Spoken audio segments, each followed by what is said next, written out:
Just to introduce myself to those of you who don't know me, my name is Agnes, obviously. You can see it on my screen. I'm a fighter, which shouldn't come as a surprise considering the topic. I have been playing pretty exactly for 8 years at this stage. Out of that, I've been fighting steadily pretty much exactly 6 years. Although I did manage to get my authorization before that, but then I proceeded to immediately injure myself. So please don't do that. It's inconvenient. I have been, during my fighting career, I have been the King's Champion, I've been the Queen's Champion, I have been the Champion to Their Highnesses Insular Draconis.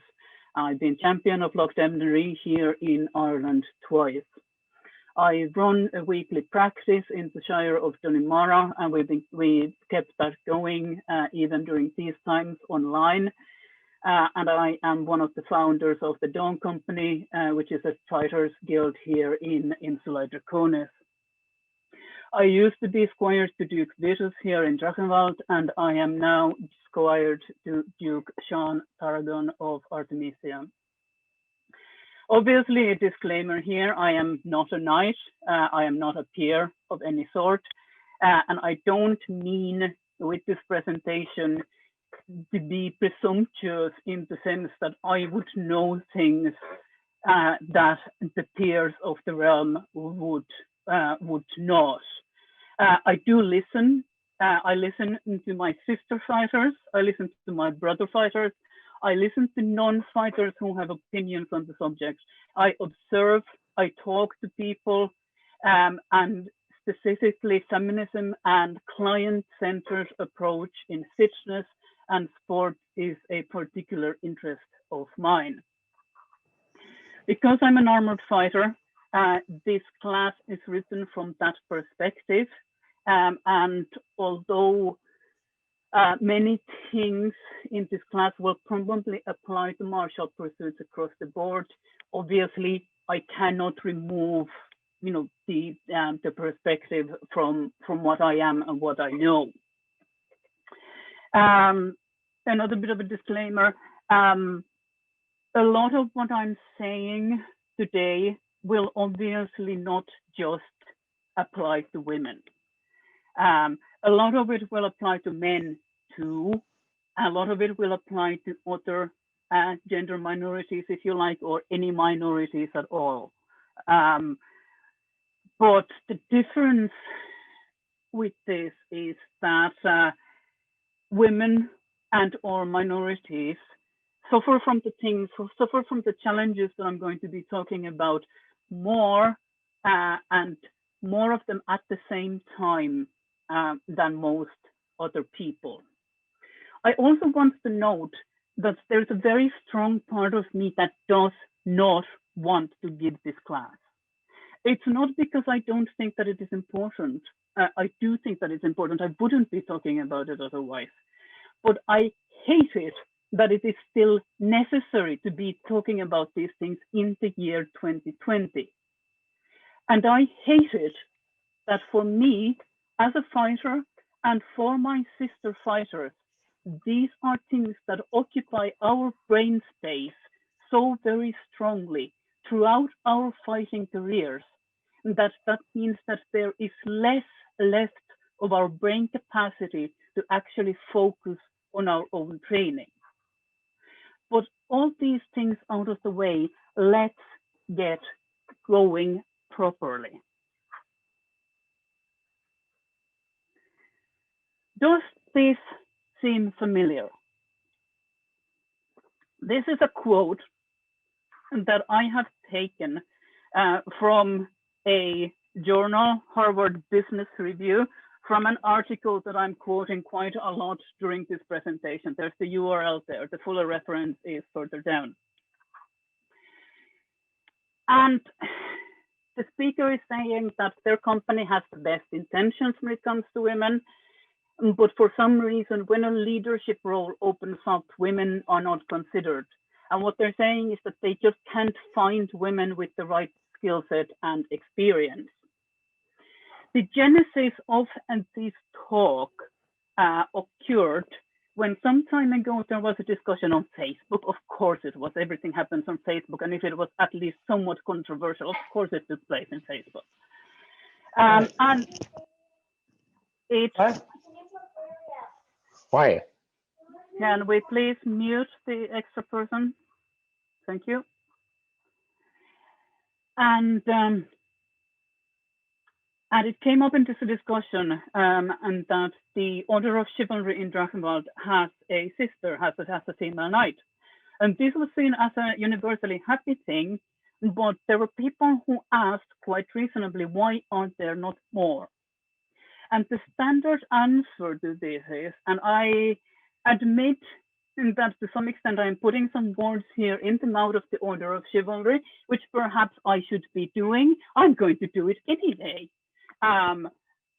Because I have heard this from them, that the order judges all candidates on the same merits and that gender doesn't have anything to do with it. And the meaning here is that no other woman in Drachenwald has reached the standard necessarily to be knighted. This is fair enough. I believe them. This is really, trust me, this is true. Over in fencing, we have, if I'm not mistaken, 3 female masters of defense. So the situation is a little bit better there, but I do know that at least one previous crown put specific effort into the visibility and promotion of senior fencing women. So in my mind, the question, why aren't there more top-level female fighters, is in fact more accurately asked, why is it that not more women progress to the top level? This is the question that we should be asking. What happens? Because we these days have quite a large number of women starting SCA martial arts, including heavy fighting. And there are several who participate in major tournaments as well. There's a lot of women fighters who have red belts. So what happens? Why is it that they don't make it to the top? Now, this is not, of course, a thing peculiar to the SCA. This is something that is just another manifestation of the very well documented phenomenon that we see everywhere in the mundane society, from academia to athletics and business. Something, a thing, has a plenty of female interest at the beginner level and even extending to the intermediate levels. But the number of women drops dramatically at leadership and senior leadership levels. So I have linked a couple of articles just to give you an idea of what is being published out there. These articles were the result of a very quick Google search. They were probably among the first 5 results, so it should not be difficult to find more material about this. Obviously, this is a sort of a closer look into the mundane world. Is somewhat outside the area of the current talk. What is being cited here in this study about women leading the science workforce is that they're talking about lack of recognition, opportunities, career advancements. They don't have anywhere to go, and then the competing demands of parenthood. And again, this is from a journal of leadership education. This is talking about women in the United States workforce and top manager positions therein. These stats are from 15 years ago already. Again, I only did a quick Google. I didn't do any kind of a deep dive into this. This is just to give an example of what's happening in the mundane world. And what is mentioned here, we have discrimination, family life demands, prejudice, and stereotyping. And then we're talking about mentorship. Women say that they need different kind of mentorship, more encouragement, an example to follow, and just simply more tasks. And the next bit is interesting. They're saying that male mentors can be resistant to mentor women because they perceive women as more emotional, not as skilled as problem solving, and because of the risk of sexual harassment issues. All right, moving on.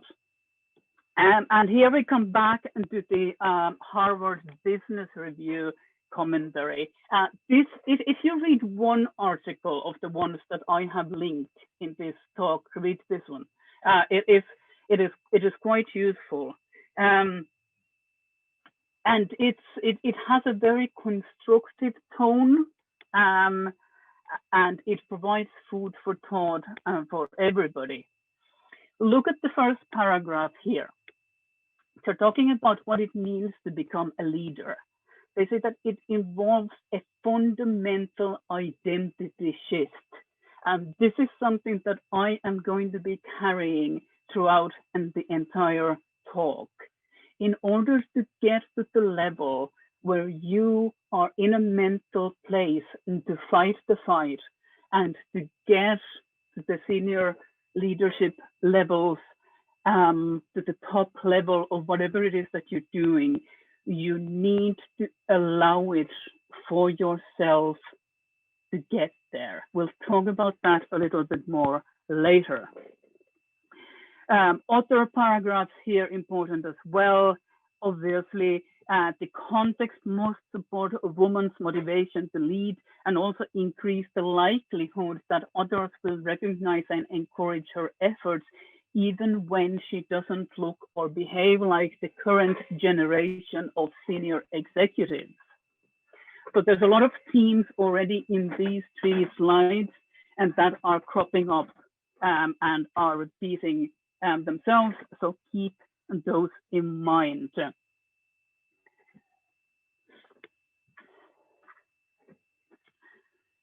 Now, that Harvard Business Review article brings up a really interesting concept, which is called second generation bias.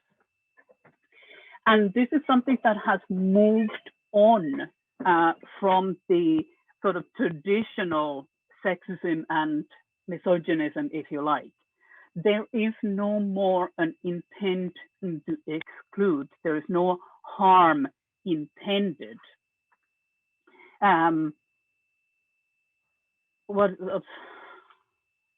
Stop clicking the screen. There's no exclusion intended. There's no harm intended. People have moved on. This is what happens when companies and groups say, we don't want to exclude anybody. Everybody has the same opportunities. We are not looking at gender. We are only looking at skill. But what second generation bias is, it creates a context in which women still fail to thrive or reach their full potential. These are all kinds of subtle and invisible barriers that arise from cultural assumptions and organizational structures, practices, and patterns of interactions that inadvertently benefit men while putting women at a disadvantage. Examples of this that are given in that article include lack of role models for women. Well, you know, if you are of the opinion that women can only have women as role models, then yeah, okay. And then it mentions gendered career paths and gendered work. The concept of trailing spouse is from the world of diplomacy, where you have usually the male diplomat and then the wife who is prepared to move anytime the diplomat gets a new post and works at home and does all the usual kind of networking, you know, this kind of stuff, supporting role. Lack of access to networks and sponsors. The idea here is that men choose to train junior men whom they think that, not because they are necessarily consciously choosing to do this, because they would probably completely deny that there's any kind of gender factor involved. And they would say that they choose people who have the most potential to get into the higher levels. Now, what is not necessarily being noticed here is that the people who have the most potential to get there is men.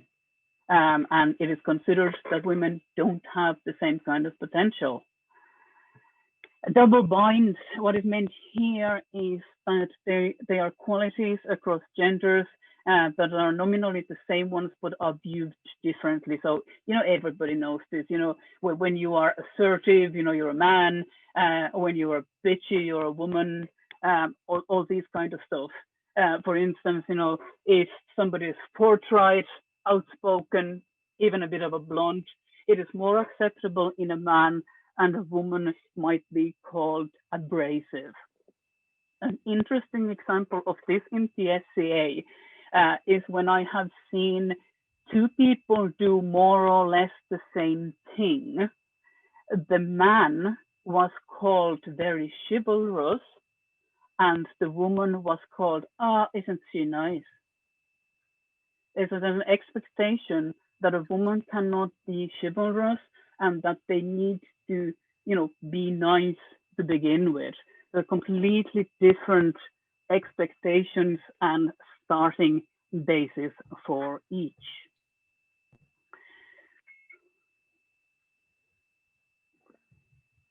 I want to talk next about what, in my mind, is required to progress and to higher levels.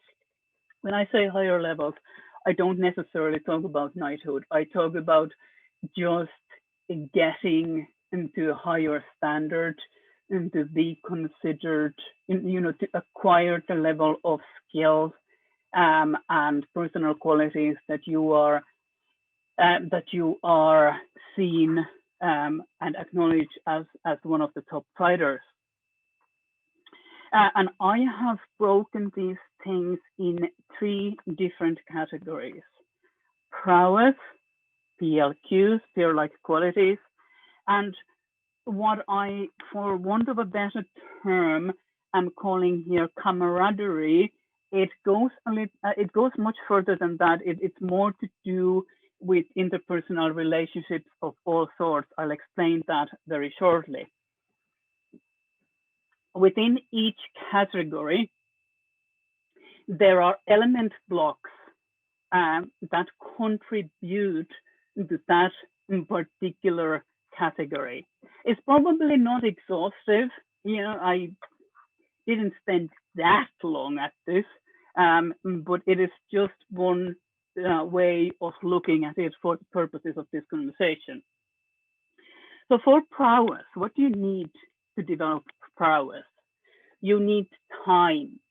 You need time to practice, to develop your fitness. You need time to take care of armor because it's going to break. It's going to mold if you leave it, in the rain. Ask me how I know. You need time to watch videos. You need time to travel.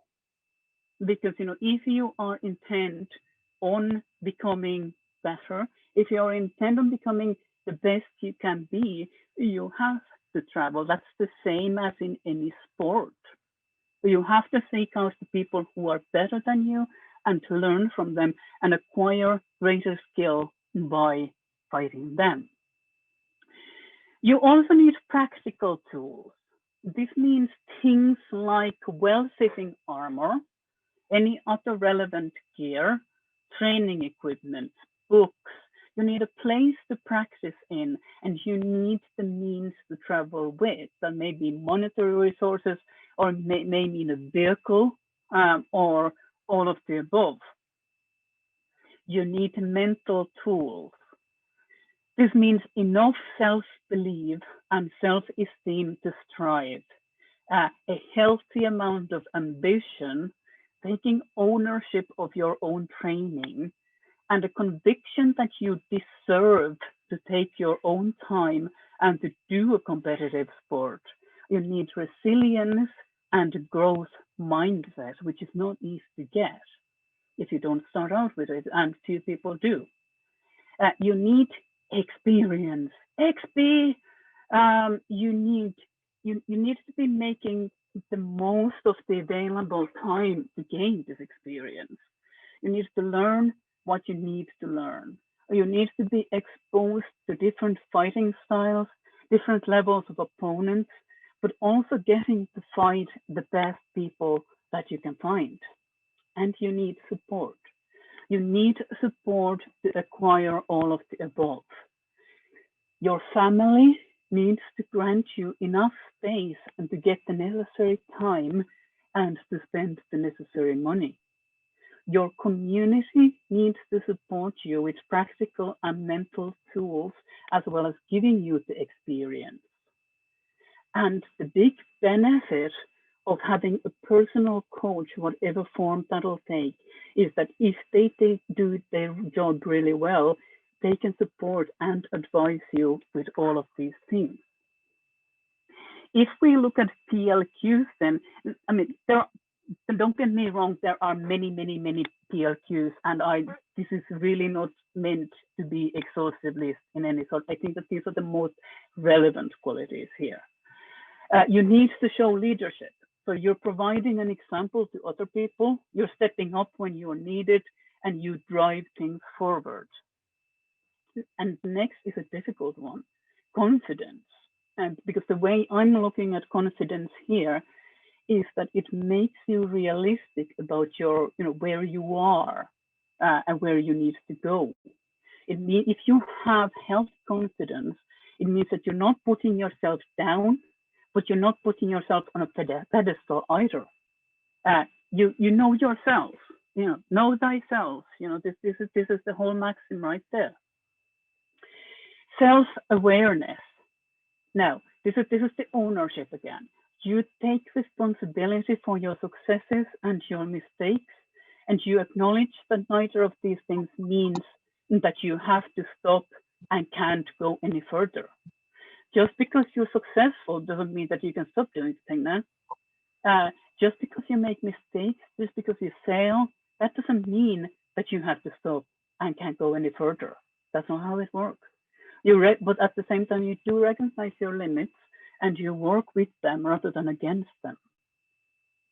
And supporting others, which includes teaching.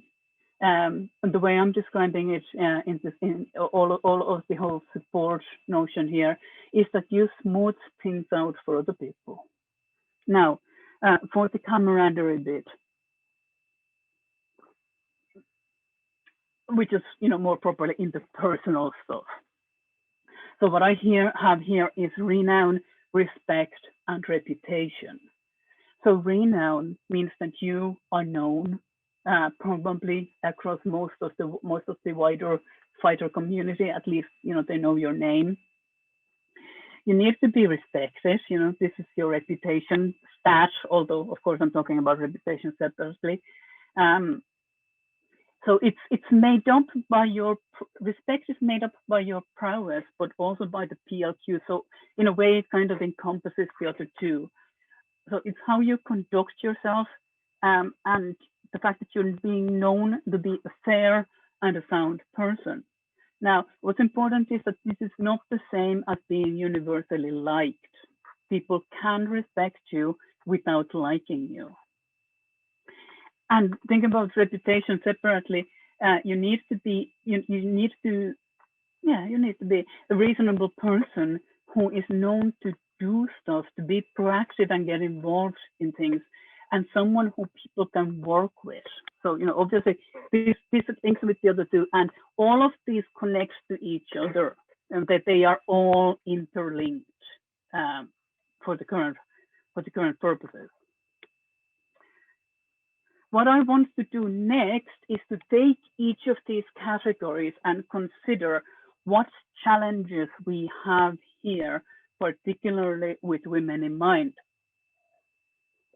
And as I said, of course, this is not necessarily limited to women, and not, of course, every woman will encounter all of these things.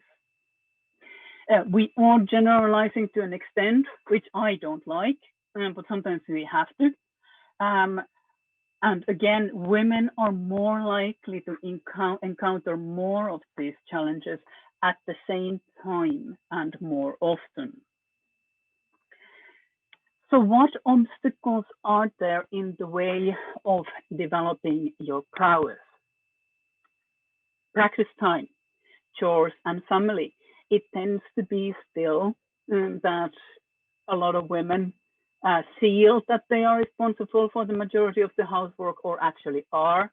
I would like to give a shout out to my husband, Ed, at this point, um, who takes on stuff, who cooks, cleans up when I make him do so, and does all sorts of other stuff so that I have the time to practice.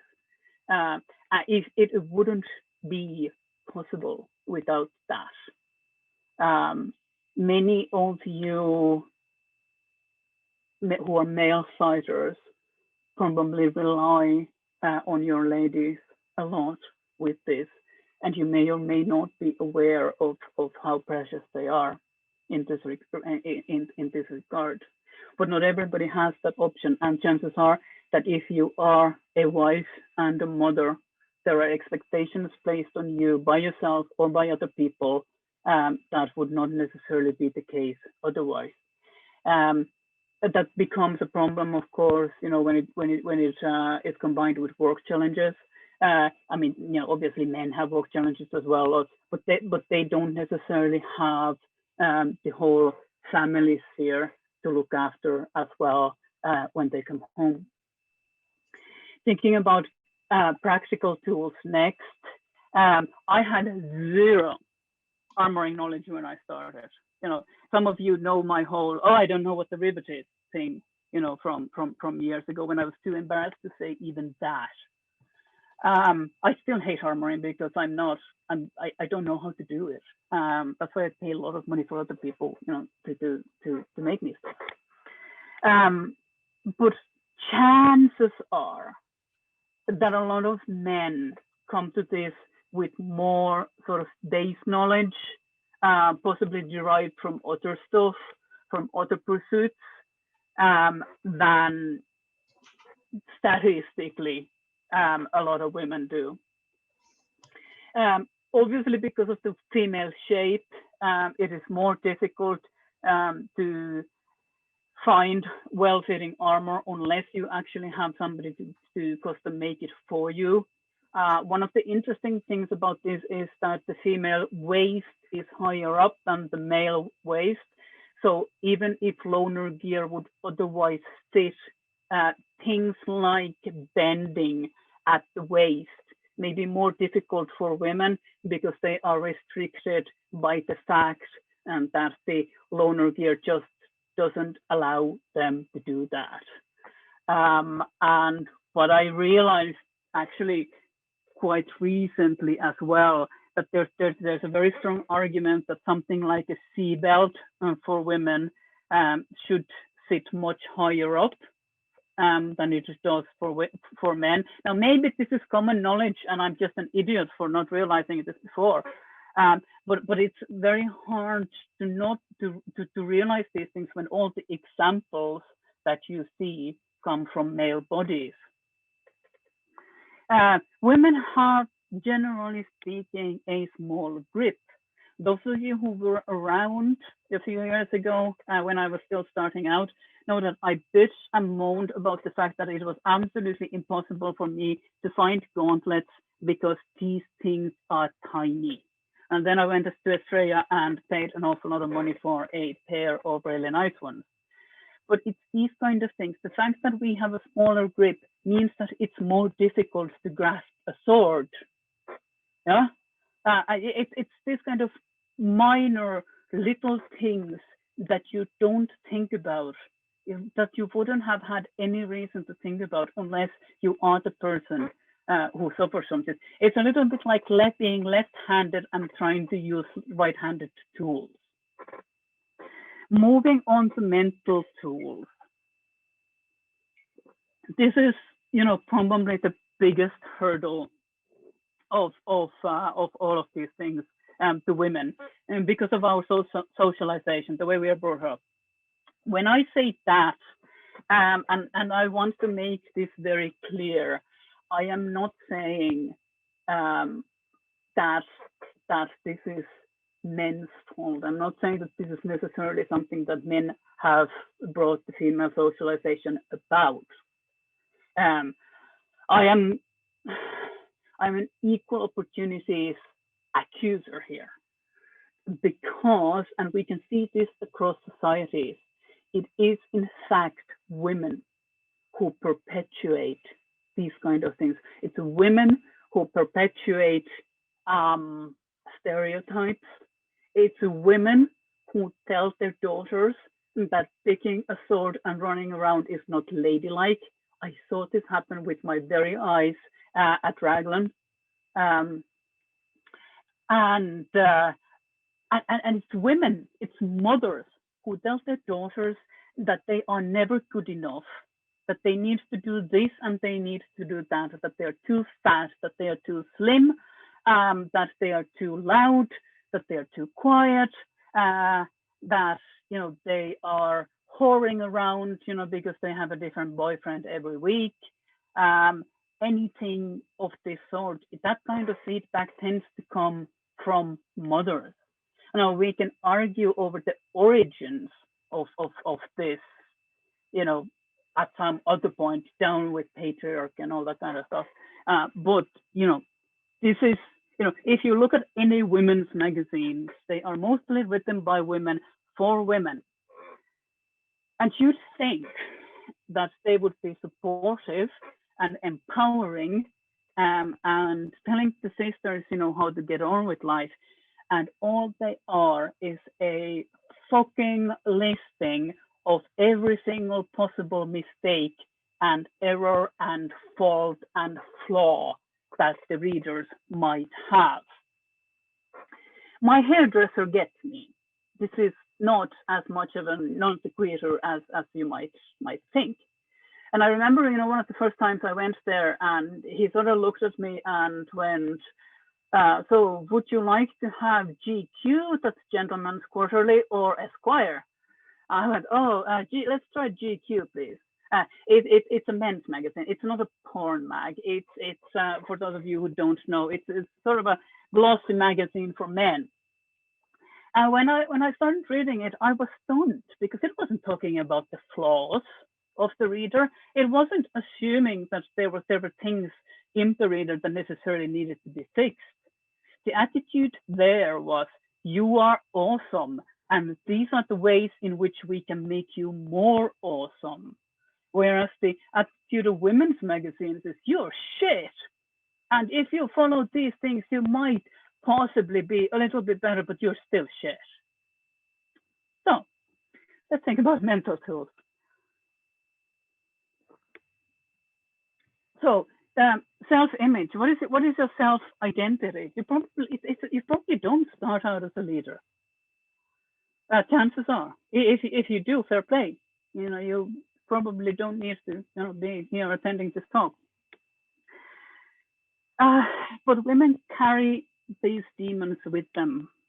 The demons of the feeling that you don't belong, and that you are having to try very hard and prove yourself so that you can get to play with the boys. That you, no matter what you do, you're good. You're never going to be good enough. That is a sort of consistent track of the female mind, and it's the female perfectionism that gets me most of all. That really hampers things. It's this thing that if something goes slightly wrong, or if something doesn't work out, if you fall off your training wagon or something, then you're a failure. There's no point in continuing because you're a failure. It means that dealing with feedback is difficult, because if your coach or your trainer tells you that something wasn't as effective as it could have been, and that there are things that you could have done better. What the woman will hear is that you did a wrong thing. You are a bad person.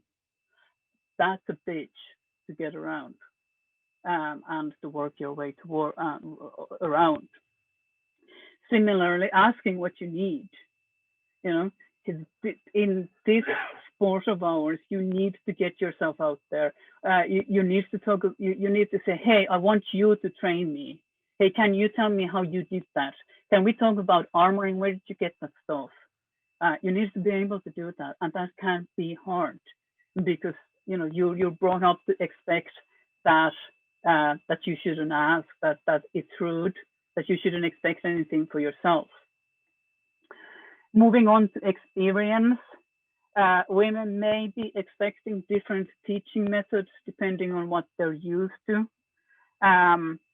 Different tourney types can cause issues. Some women that I have talked to have mentioned the issue of competition.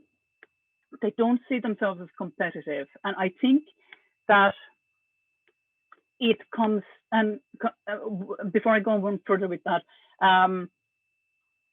there's a large number of female fighters whom, if you ask why they're doing it, what they want to achieve, they're just like, oh, I'm just having a little bit of fun. I don't really expect to get anywhere much, which is fair enough. If that's what's really the case, then no problem. But I think that some of the issues with competitiveness and striding is rooted in this whole issue of imperfection being a failure. So if you lose a fight and if you lose a tourney, that means that you are automatically a bad person. A woman probably, woman fighter probably wouldn't necessarily even, verbalize it like that. It's probably not even something that they would necessarily, point out. But I suspect that's what's there. That's what makes competition bad and undesirable. It's that feeling of worthlessness if it doesn't work out. Different calibration and shifting goalposts. This is this whole thing that if you are a woman fighter, you will need to hit harder than your male fighter fellows in order to be, in order to have your shot taken. This is, obviously, this is not the case for everybody again, but this is something that does present itself. Cute until a threat. This refers to the fact that there are a lot of men out there who are very happy to help women fighters get on and move forward until the woman starts beating them. When that woman becomes a threat, that is no longer desirable, and then when troubles can start. Pressure of expectations comes from all sorts of different angles. It may come from the women themselves. It may come from the fighting community, and it may come from the non-fighting community as well. This is the bit where, because you are, even if you just want to be a fighter, if you are a minority fighter, you are seen as the ambassador of that community. And and when you go to the field, you are carrying the weight of the expectations of that community with you. So you're going to be the heroine or the villain, regardless of what happens. And then you start feeling that if you don't do as well as they would like you to do, then you're letting them down. And that's a hard one. Support.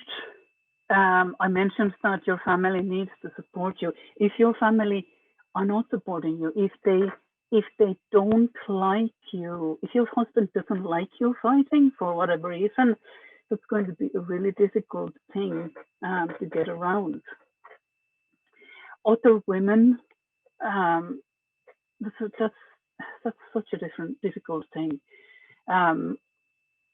Women are not brought up to support each other.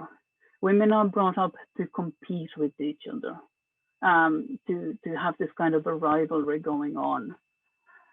And when you are a woman, and lots of your friends are men, then misunderstandings may arise among the women who are not part of that community. There's going to be gossip, and either you just shut up and put up with that, and if you can't take it, you leave because you don't want to deal with that. And the rest of your fighting community needs to support you as well. This is generally not a problem in Drachenwald. What I feel I need to make the point, and that I think that as kingdoms go, I think Drachenwald is very good, or at least is these days, about female fighters. Now, this is through my own personal lens and my own personal experiences, which also involves some bad stuff.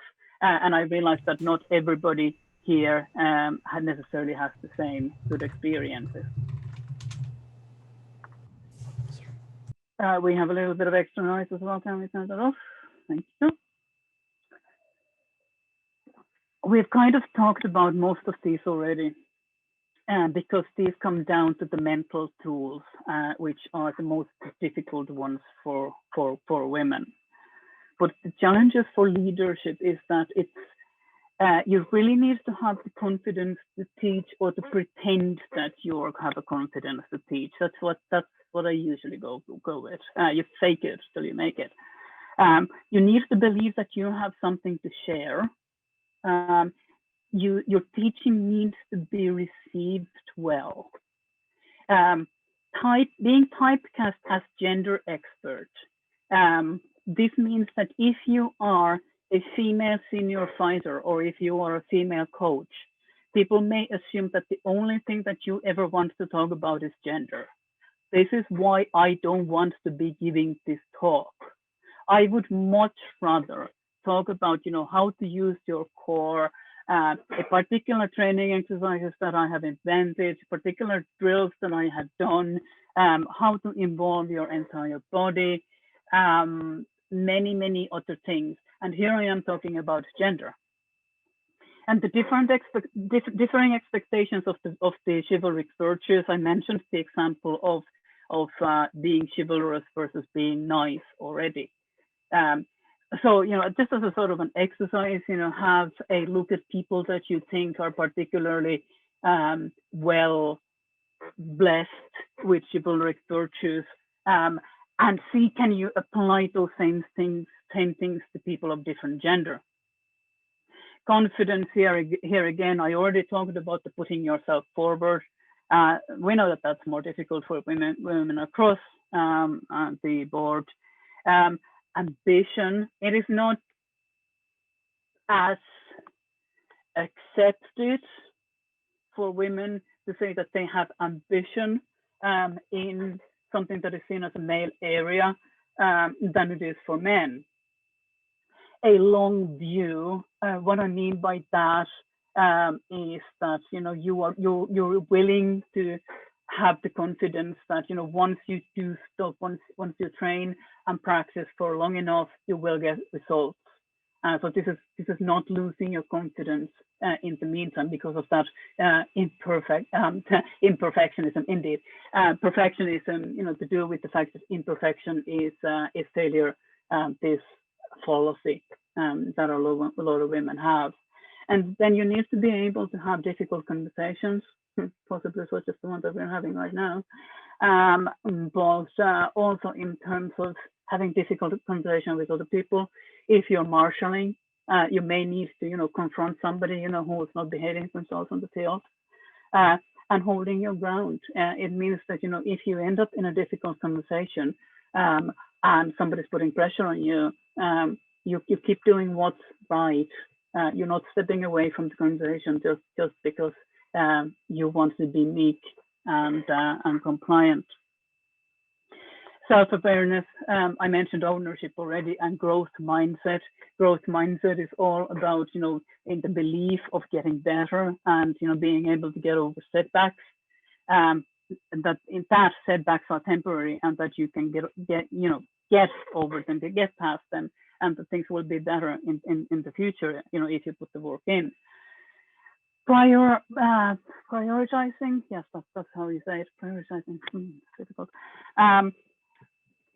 So this means that you are taking the time that you need to develop your prowess, and it may mean, for instance, that you're foregoing those chores.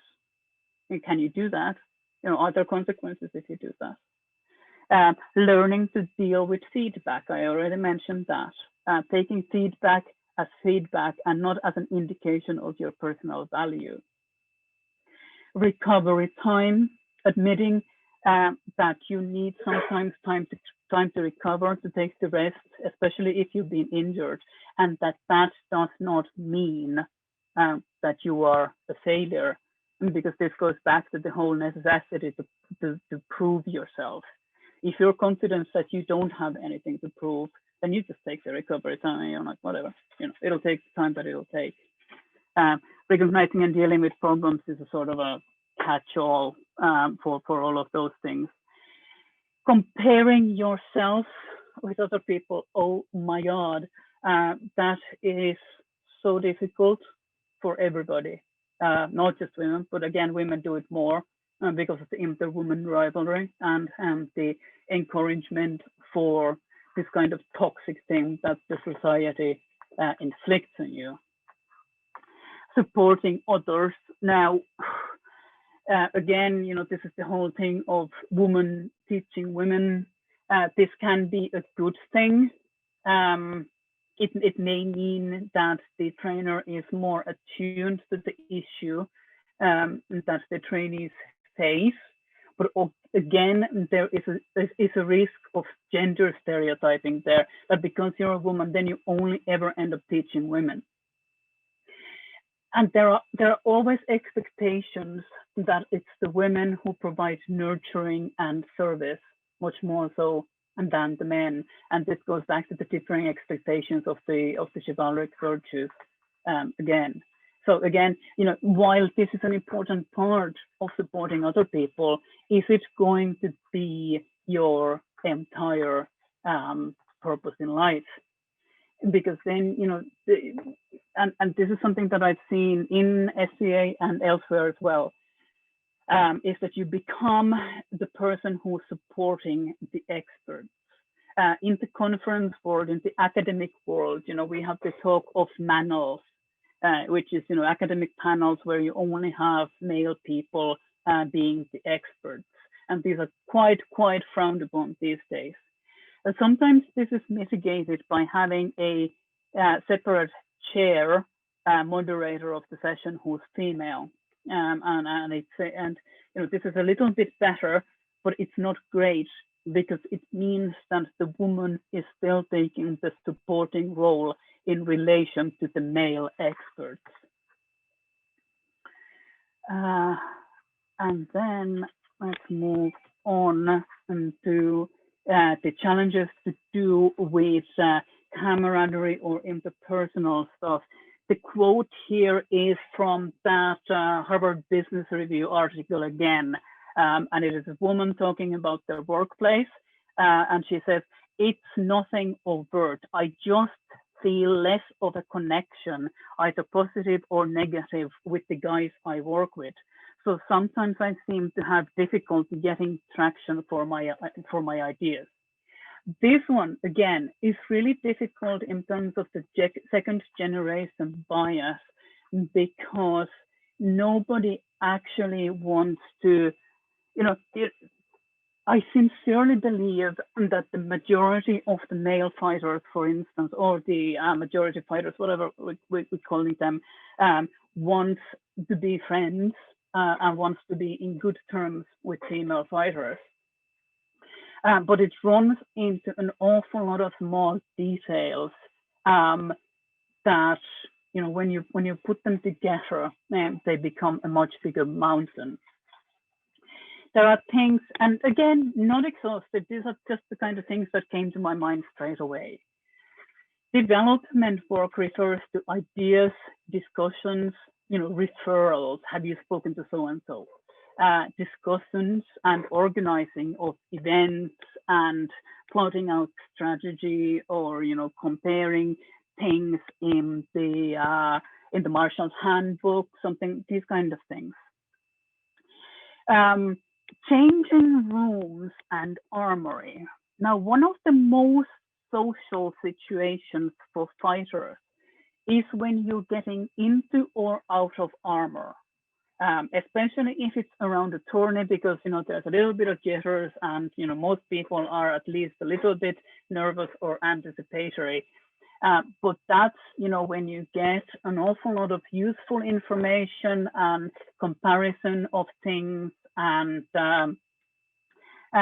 it's a good comparison of things, and ideas and advice and these kind of things.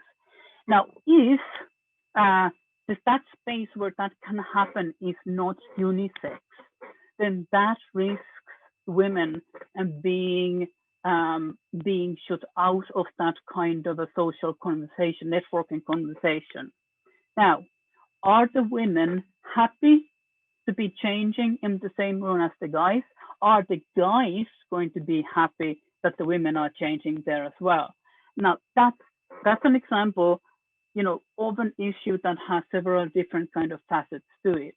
And if you want to keep those changing rooms separate, how can you ensure that that kind of a social space is created somewhere else? Or how are you going to allow that opportunity for women? Different kind of social contexts then. Things like sauna,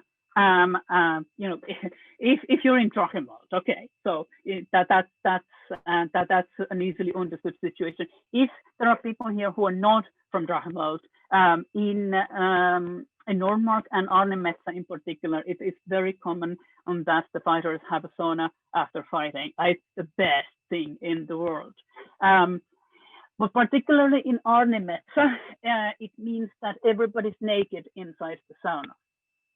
And that depends on where you're coming from. That can be okay, or that can be horrendous. I have sat in a sauna after a Nordic 1000 tourney in Arnemetsa with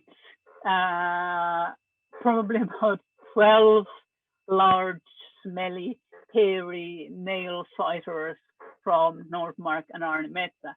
And I'm okay with it because I grew up in Finland. It doesn't bother me. But if you are from some other culture, would you do that? Would you, as a woman, would you go into a sauna and sit naked, with your fighter mates? And it's there what they're doing, the storytelling and praising each other and networking again and just creating the community. And if you are uncomfortable in that kind of situation, how are you going to gain access to that kind of thing? Sexist and sexualized language. I mean, this is kind of a no-brainer, really. I'm not going to spend a lot of time to talk about that because that's available elsewhere. Don't be an idiot, basically. So the next one is going to be probably the most controversial thing that I'm going to say here tonight, which is the traditional image of the women's role in the SCA. And you can see that even now. So if you're thinking about fighter context, we have the whole stereotype of the male knight and their female inspiration, who stands passively at the side of the list field and is beautiful and quiet and gracious and lovely. Now, of course, they're going to be, completely a powerhouse, when we're talking about training and that kind of stuff, but that's not what we're talking about here. We are talking about the idea of inspiration and that this is the role that women should be doing rather than doing things themselves. There's material there, for a whole different class. So I'm not going to spend time there because we're almost out of time anyway. And I hope that we can steal some time after this for discussion where you can, hunt me away with pitchforks and torches or something like that. But that's something to consider anyway. So for the last two slides, I have gathered a selection of suggestions what you can do either as a woman fighter or a male fighter who wants to help in order to get away from this kind of second generation bias and towards creating a situation where more women or more minorities feel and that they have the environment to progress further in their fighting career. These are anything but exhaustive, because there are probably many other things that you could think of, but these are just suggestions. So practical things: organize practices at different times to allow for home demands. So if a woman fighter is very busy at home for whatever reason, maybe they can't make the weekly practice as often as they would like. But if you take care to organize practices at the weekends or at some other evenings and vary that so that they have the opportunity and to make it at other times as well. Obviously, they concern seriously believe women. This has been talked about a lot. You should present women as experts and authorities and defer to them where appropriate. Just things like ask Molly, she knows better, or what did Molly say about that? Ask women to teach and accept women's offers to teach on topics that are not related to gender. They may want to talk about gender, great, fantastic, but they may want to talk about other stuff as well. And they may have stuff to contribute to general ideas and theories of fighting that has nothing to do with gender. Offer them genuine compliments, especially when defeated. Allow women the same space to concentrate before tourneys as for male competitors. You don't need to be going up to them and saying, it's going to be great, when you're prince or when you're queen or whatever. No, they just want to focus on the performance the same as the bros. Self-police where necessary. So this is things like saying to somebody who's been an idiot that, what you just said or did was not cool. Or you can say things like, it looks like Molly got a lot of shots through. Can we talk about that? Pay attention to your language. Something that I see happen quite a lot still is on Facebook where there's Ask the Shiv group. A lot of people can start their questions with gentlemen or sirs or my lords. Usually somebody corrects them, but it's just tiring.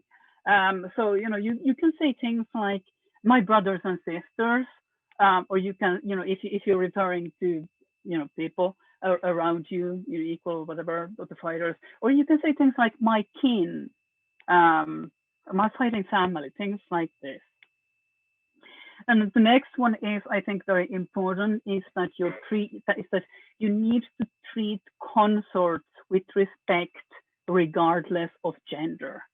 I've seen instances, and I've heard about instances where male consorts of female fighters are making a joke of it.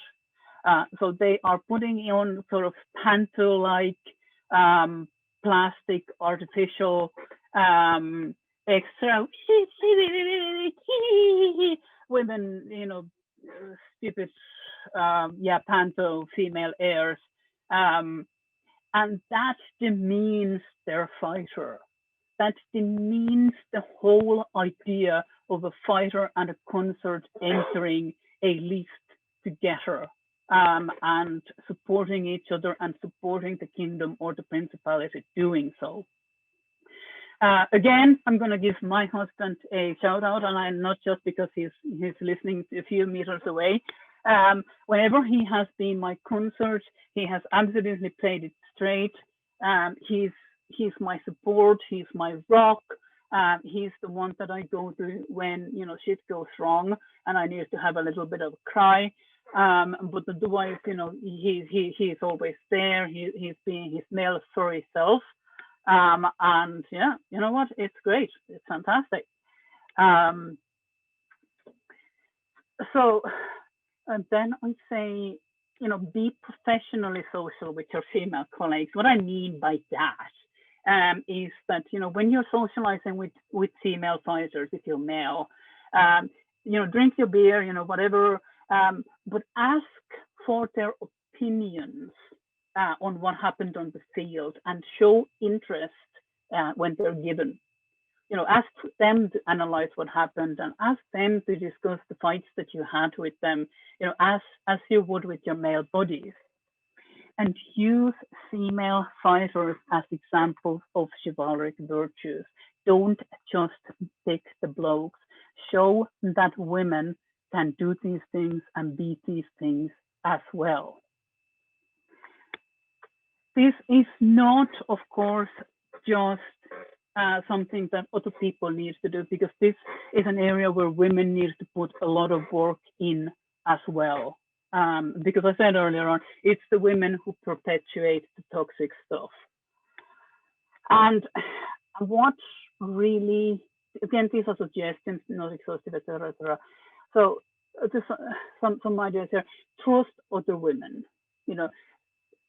Support your sister fighters.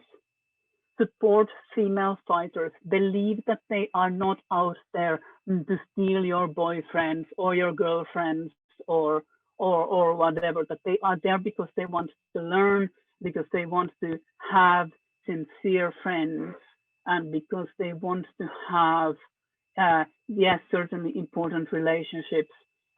They want to have, siblings and comrades on the field.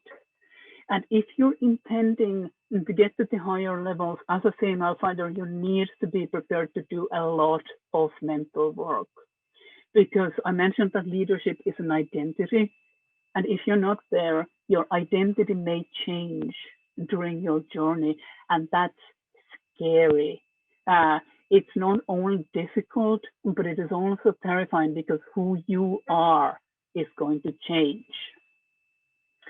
When I say you need to seek out support with strong egos, I don't mean that you need to seek out support with people who think that they are, fantastic and the best things in the universe.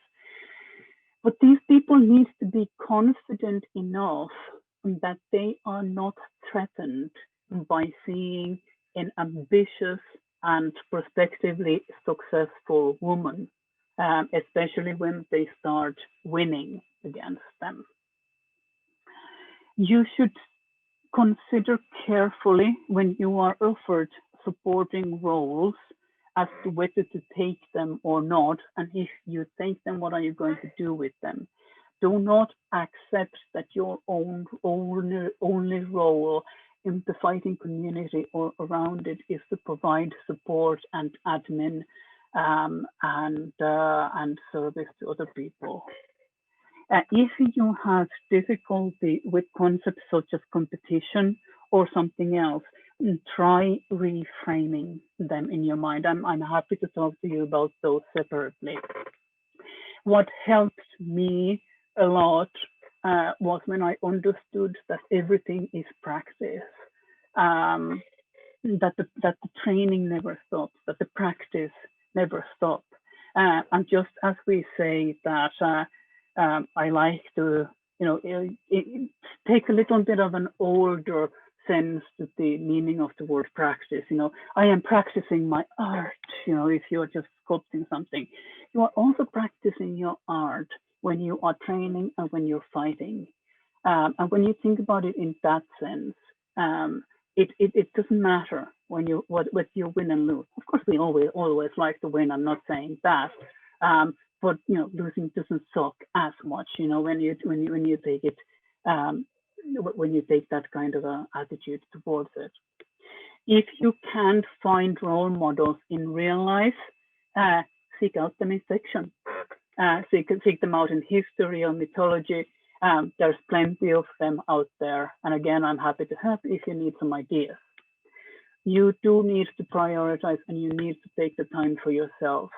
Plan out slots in your diary for training as much as you can and follow that plan as well. And if you can, then plan all the other stuff around that. And fundamentally, you need to accept that your path is going to be hard, but it is going to be worth it for your growth. Because if you are never going to get, even if you're never going to get the bling of a higher rank, you will have grown, you will have changed, and you will have benefited in a number of different ways that you wouldn't have otherwise done. If you want to talk further, there's my email. It's better to use that if you're not already friends with me on Facebook. I try to keep that curated and restricted these days. I'm always happy to talk about fighting stuff and theory. I will make these slides available. Thank you for your attention, ladies, gentlemen, and other beings, and thank you for your patience.